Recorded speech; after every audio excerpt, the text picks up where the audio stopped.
18 तारीख 3वां महीना 2025 में अगर आप लोग ज्योग्राफी का एग्जामिनेशन देने के लिए जा रहे हैं तो इस वीडियो को आप लोग पूरी तरीके से रट लीजिएगा, एक एक क्वेश्चन को रट्टा मार के जाइएगा, क्योंकि ओरिजिनल क्वेश्चन पेपर मैं आप सभी लोगों के सामने में लेकर आ चुका हूं। प्यारे बच्चों, ये बिल्कुल ओरिजिनल है। यहाँ पर जैसा कि आप लोग देख पा रहे होंगे, ज्योग्राफी इलेक्टिव भूगोल, ठीक है, ये आईए के लिए 2025 का जो 11th के लिए है, तो आप लोग रट के चले जाइएगा। अगर आप लोग प्यारे बच्चों क्लास 12th की कंप्लीट तैयारी करना चाहते हैं तो आप चैनल को जल्दी जल्दी सब्सक्राइब करके बेल आइकन को प्रेस कर लीजिएगा। अब यहाँ पर देखिए 70 मार्क्स है और 70 मार्क्स के अंदर आप सभी लोगों को 35 का ही जवाब देना है, ठीक है। अब यहाँ पर देखिए सबसे पहला क्वेश्चन आपकी स्क्रीन पर आ चुकी है। यहाँ पर क्या बोला जा रहा है, कह रहा है कि एक पोषक, देखिए 35 का ही जवाब देना है, आप लोग ये याद रखिएगा, ठीक है, आपको इसमें टेंशन लेने की जरूरत नहीं है। तो सबसे पहला क्वेश्चन है कि एक पोषक तल से दूसरे पोषक तल कितने प्रतिशत ऊर्जा का हस्तांतरण होता है, तो कितना प्रतिशत होता है, तो राइट आंसर की अगर बात करेंगे 10%। अब यहां पर देख लीजिए दूसरा नंबर क्वेश्चन आपकी स्क्रीन पर है। क्या बोला जा रहा है, कह रहा है कि यानी विश्व पर्यावरण दिवस कब मनाया जाता है, तो 5 जून को मनाया जाता है। Option number C right answer हो जाएगा। उसके अलावा बात करते हैं अगला क्वेश्चन हमारे पास क्या बोला जा रहा है, कह रहा है कि नहीं बांगर किस प्रकार की मिट्टी है, तो बांगर जो है ना जलोढ़ मिट्टी है, इसलिए सी नंबर ऑप्शन हो जाएगा। उसके अलावा अगला क्वेश्चन देखिए, अगला क्वेश्चन हमारे पास क्या बोला जा रहा है, कह रहा है कि निम्नलिखित में से रेगुर मिट्टी किसे कहते हैं, तो रेगुर मिट्टी प्यारे बच्चों किसको बोलेंगे, तो यहां पर सही जवाब की अगर बात करेंगे तो काली मिट्टी को रेगुर मिट्टी कहते हैं, जिसमें कपास उगती है। B number. उसके अलावा अगला देखिए, निम्न में से कौन मृदा अपरदन का एक कारण नहीं है, तो मृदा अपरदन का मतलब जो है ना मृदा जो है खत्म खराब होने का, तो सीढ़ीनुमा कृषि, तो ऑप्शन नंबर सी हो जाएगा। उसके अलावा बात करते हैं अगला क्वेश्चन हमारे पास, यानी मृदा लवणता की मात्रा में वृद्धि होने का मुख्य कारण क्या है, तो यहाँ पर राइट आंसर क्या होगा, बाढ़ हो जाएगा। जल्दी जल्दी चैनल को सब्सक्राइब कर लीजिए अगर आप लोग क्लास 12th में अच्छा मार्क्स करना चाहते हैं, तो बिल्कुल फ्री में पढ़ना चाहते हैं तो। अब यहाँ पर 7 नंबर देखिए प्यारे बच्चों, क्या बोला जा रहा है, कह रहा है कि निम्न में से एक आंतरिक ग्रह नहीं है, तो निम्न में से कौन एक आंतरिक ग्रह नहीं है, तो जल्दी से बताइएगा इसका आंसर। बिल्कुल हमारा ऑप्शन की अगर बात करेंगे प्यारे बच्चों, बिल्कुल सही जवाब क्या हो जाएगा, यानी इसका पृथ्वी करेक्ट आंसर हो जाएगा, ठीक है। अब यहां पर देखिए अगला क्वेश्चन 9 नंबर, डायनासोर निम्नलिखित में से भूगर्भिक काल से संबंधित है, तो भूगर्भिक काल से संबंधित कौन है, तो यहां पर देखिए तो यहाँ ट्राई ए सिक राइट आंसर हो जाएगा, सी नंबर। अगला देखिए, भूकंपीय तरंगे कितने प्रकार की होती है, तो 3 प्रकार की होती है, ठीक है। अब यहां पर देखिए अगला क्वेश्चन हमारे पास, सुनामी निम्न में से किससे संबंधित है, तो सुनामी की अगर बात करेंगे प्यारे बच्चों तो भूकंप से, ठीक है। तो राइट आंसर की अगर बात करेंगे तो बिल्कुल यहां पर क्या होगा, यानी ए नंबर, ठीक है। अगला देखिए यहाँ पर अगला क्वेश्चन हमारे पास क्या है, भूपृष्ठ एवं भूपरवार के बीच की सीमा को क्या कहते हैं, तो प्यारे बच्चों क्या कहते हैं, तो इसका सही जवाब की अगर बात करेंगे तो बिल्कुल यहाँ पर यानी मोह असंगति, करेक्ट आंसर बी।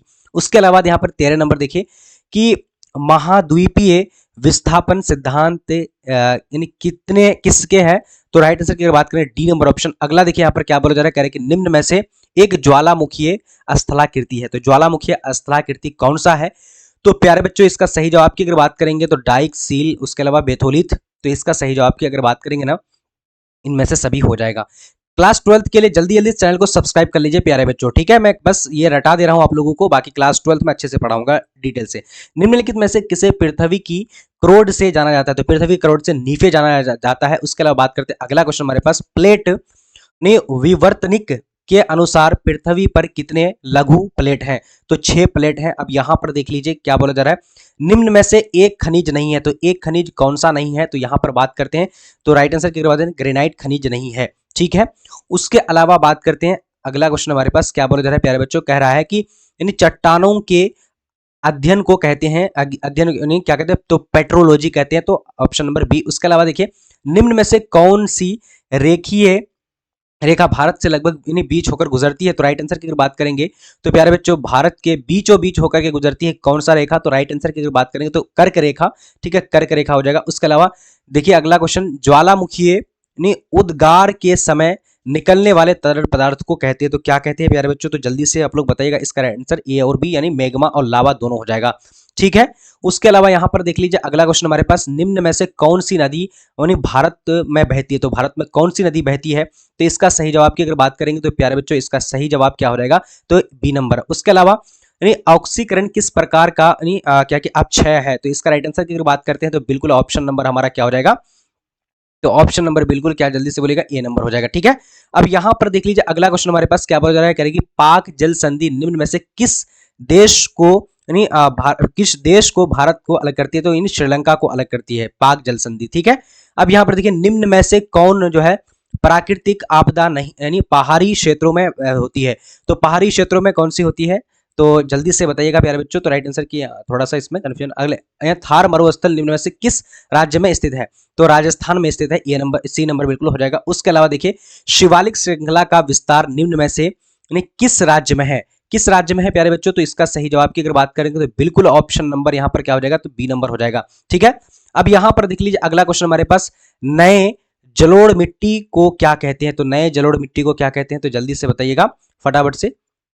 ठीक है, अब यहां पर देख लीजिए अगला क्वेश्चन हमारे पास क्या है, निम्नलिखित में से प्रायद्वीपीय भारत का सबसे ऊंची चोटी, तो यहाँ पर ये अनामुंडी हो जाएगा। उसके अलावा देखिए निकोबार द्वीप समूह निम्न में से किस प्रकार की यानी सागर में स्थित है, तो यहाँ पर राइट आंसर की बात करेंगे तो इन्हीं क्या होगा, डी नंबर हिंद महासागर, डी नंबर। उसके अलावा बात करते हैं गार्ज किस प्रकार की घाटी है, तो गार्ज किस प्रकार की घाटी है प्यारे बच्चों, तो बिल्कुल ऑप्शन नंबर यहाँ पर क्या हो जाएगा, जल्दी से बताने हैं आप सभी लोगों, तो यानी आई आकार का है। ठीक है, गार्ज है ना। उसके अलावा अगला सवाल की तरफ देखते हैं, अगला क्वेश्चन की तरफ बढ़ते हैं। यहाँ पर देखिए क्या बोला जा रहा है, कह रहा है कि नहीं गोखूर झील निम्न में से किस प्रकार किस क्षेत्र में पाया जाता है, तो गोखूर झील निम्न में से किस झील पाया जाता है, नदी घाटी या फिर मरुस्थली, तो ये नंबर ही नदी घाटी में पाया जाता है। उसके अलावा देखिए निम्न में से यानी किस गैस की मात्रा वायुमंडल में सबसे अधिक है, तो वायुमंडल में सबसे अधिक कौन सा हो जाएगा, तो इसका राइट आंसर की बात करेंगे तो डी नंबर हो जाएगा।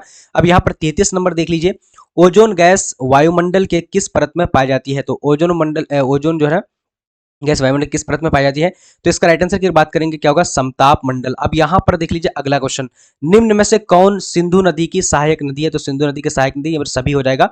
ठीक है, अब यहाँ पर देखिए यानी निम्न में से जो है ना गंगा नदी का उद्गम स्थान, तो गंगा नदी गंगोत्री से ये निकलता है। ठीक है, अब यहाँ पर देखिए निम्न में से कौन सी नदी का उद्गम स्थान कैलाश पर्वत है, तो कैलाश पर्वत की बात ब्रह्मपुत्र, राइट आंसर हमारा बी नंबर। उसके अलावा धुआंधार जलप्रपात निम्न में से किस शहर में स्थित है, तो इसका सही जवाब की अगर बात करेंगे प्यारे बच्चों तो बिल्कुल ऑप्शन नंबर यहाँ पर डी हो जाएगा। उसके अलावा बात करते हैं अगला क्वेश्चन, यानी समान वायुदाब वाले स्थानों को मिलने वाली काल्पनिक रेखा को क्या कहते हैं, तो क्या कहते हैं प्यारे बच्चों, तो बिल्कुल इसका राइट आंसर की अगर बात करेंगे तो बिल्कुल हमारा सही जवाब जो हो जाएगा ना वो जगह समदाब बोलते हैं उसको, समदाब रेखा। ठीक है, अब यहां पर देखिए निम्न में से कौन उष्णकटिबंधीय चक्रवात है, तो कौन उष्णकटिबंधीय चक्रवात है, तो इसका राइट आंसर की अगर बात करेंगे तो बिल्कुल यहाँ पर थोड़ा सा कंफ्यूजन है, तो इसलिए आप लोग देख लीजिएगा यानी चेक करके। ठीक है, निम्न में से ए और बी दोनों हो जाएगा। ठीक है, अब यहाँ पर देखिए 41 नंबर, निम्न में से किसे विश्व जलवायु वर्गीकरण है, तो यहाँ पर देखिए ऑप्शन नंबर इसका क्या होगा, तो यानी कोपेन हो जाएगा।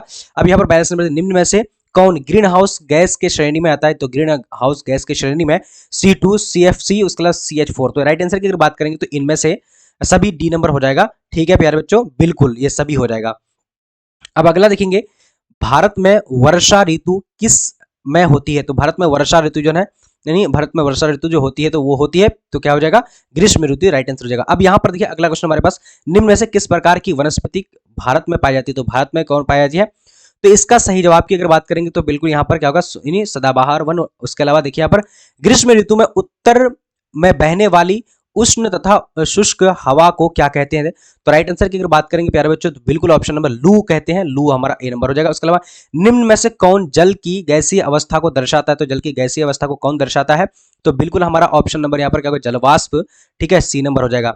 उसके अलावा यहाँ पर देखिए पृथ्वी का कितना प्रतिशत हिस्सा जल से ढका है, तो पृथ्वी का कितना प्रतिशत हिस्सा जल से ढका हुआ है, तो राइट आंसर की अगर बात करेंगे प्यारे बच्चों तो बिल्कुल हमारा सही जवाब जो हो जाएगा ना वो हो जाएगा क्या, यानी 71%, सी नंबर हो जाएगा। उसके अलावा बात करते हैं अगला क्वेश्चन, अगला हमारे पास क्या बोला जा रहा है, कह रहे कि निम्न में से देश के अटलांटिक कटक का हिस्सा है तो कौन है, तो यहाँ पर राइट आंसर की अगर बात कराई जाएगी तो बिल्कुल ऑप्शन नंबर यानी डी नंबर हो जाएगा। ठीक है, अब यहाँ पर देखिए अगला क्वेश्चन हमारे पास क्या बोला जा रहा है, कह रहा है कि सर्वाधिक लवणता वाली झील यानी लेक वन निम्नलिखित में से किस देश में पाई जाती है, तो टर्की में पाई जाती है। अब यहां पर देख लीजिए यानी निम्नलिखित में विश्व का सबसे छोटा महासागर, तो विश्व का सबसे छोटा महासागर की बात करेंगे तो प्यारे बच्चों क्या हो जाएगा, जल्दी से बताने हैं आप सभी लोगों को, तो इसका राइट आंसर की बात करेंगे सबसे बड़ा प्रशांत है और आर्कटिक महासागर सबसे छोटा है।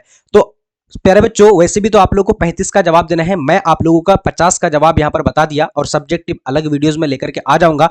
आप लोग जल्दी जल्दी अगला जो है क्वेश्चन पेपर पाने के लिए चैनल को सब्सक्राइब कर लीजिए। और बात करते हैं प्यारे बच्चों, अगर क्लास 12th में अगर आप लोग अच्छा तैयारी करना चाहते हैं, बिल्कुल टॉपिक वाइज फ्री नोट्स, उसके अलावा मॉडल पेपर सब कुछ अगर चाहते हैं, तो नंबर यहां पर नीचे दिया हुआ है 7903288689 पर मैसेज कर दीजिएगा। मैं आप लोगों को ग्रुप में जोड़ दूंगा और वहां पर आपको बिल्कुल सारे कुछ फ्री में मिलेगा। और चैनल को सब्सक्राइब जल्दी जल्दी करके, वीडियो को प्लीज ज्यादा से ज्यादा शेयर करके लाइक जरूर कर दीजिएगा। प्लीज यार लाइक जरूर कर दीजिएगा, एक लाइक जरूर कर दीजिएगा। और मैसेज करने के लिए नंबर यहां पर दिया हुआ है 7903288689, मैसेज कर दीजिएगा। आपको ग्रुप में जोड़ देंगे ताकि अगला जो पेपर आएगा वो आपको मैं डाल दूंगा। तो मिलते हैं अगले क्लास में, तब तक के लिए जय हिंद जय भारत।